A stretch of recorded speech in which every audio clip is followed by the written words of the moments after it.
জাতীয় ঐকমত্য কমিশনের সহসভাপতি অধ্যাপক আলী রিয়াজ বলেছেন, রাজনৈতিক দলগুলোর সঙ্গে বৈঠক শুধু আনুষ্ঠানিকতা নয়, দলগুলোকে এগিয়ে নিতে হবে আলোচনার সাফল্য।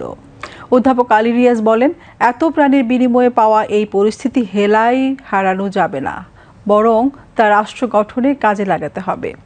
রাজধানীর ফরেন সার্ভিস একাডেমিতে জাতীয় ঐকমত্য কমিশনের সঙ্গে রাজনৈতিক দলগুলোর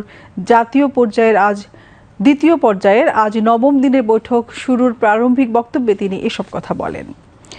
নবম দিনের বৈঠকে রাষ্ট্রপতির ক্ষমা প্রদর্শন, বিচার বিভাগ বিকেন্দ্রীকরণ ও জরুরি অবস্থা ঘোষণা এই তিনটি বিষয়কে এজেন্ডা করা হয়।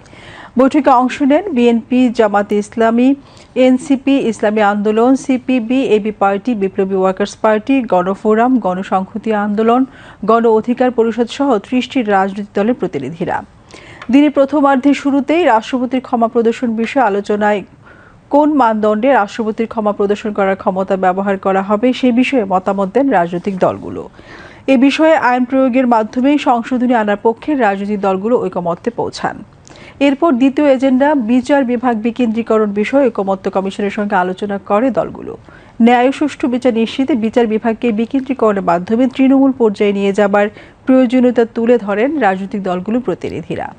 এক্ষেত্রে কোনো কোনো রাজনৈতিক দল হাইকোর্টের বেঞ্চগুলো বিভাগীয় পর্যায়ে নিয়ে যাবার পক্ষে মত দেন। এছাড়া জনগণ যাতে সময় জট ও হয়রানির শিকার না হন সে লক্ষ্যে উপজেলা পর্যায় পর্যন্ত বিস্তৃতির পক্ষে মতামত দেন কোনো কোনো রাজনৈতিক দল। এর আগে গতকাল বৈঠকে সংসদীয় আসনের সীমানা নির্ধারণে আশু দীর্ঘ মেয়াদের ব্যবস্থা নিয়ে দলগুলো ঐকমত্য হয়। একই সঙ্গে নির্বাচনকালীন তত্ত্বাবধায়ক সরকার ব্যবস্থা পুনর্বহালের বিষয়ে রাজনৈতিক দলগুলো একমত হলেও এই সরকারি রূপরেখা নিয়ে ঐকমত্য হতে আরও আলোচনার প্রয়োজন রয়েছে।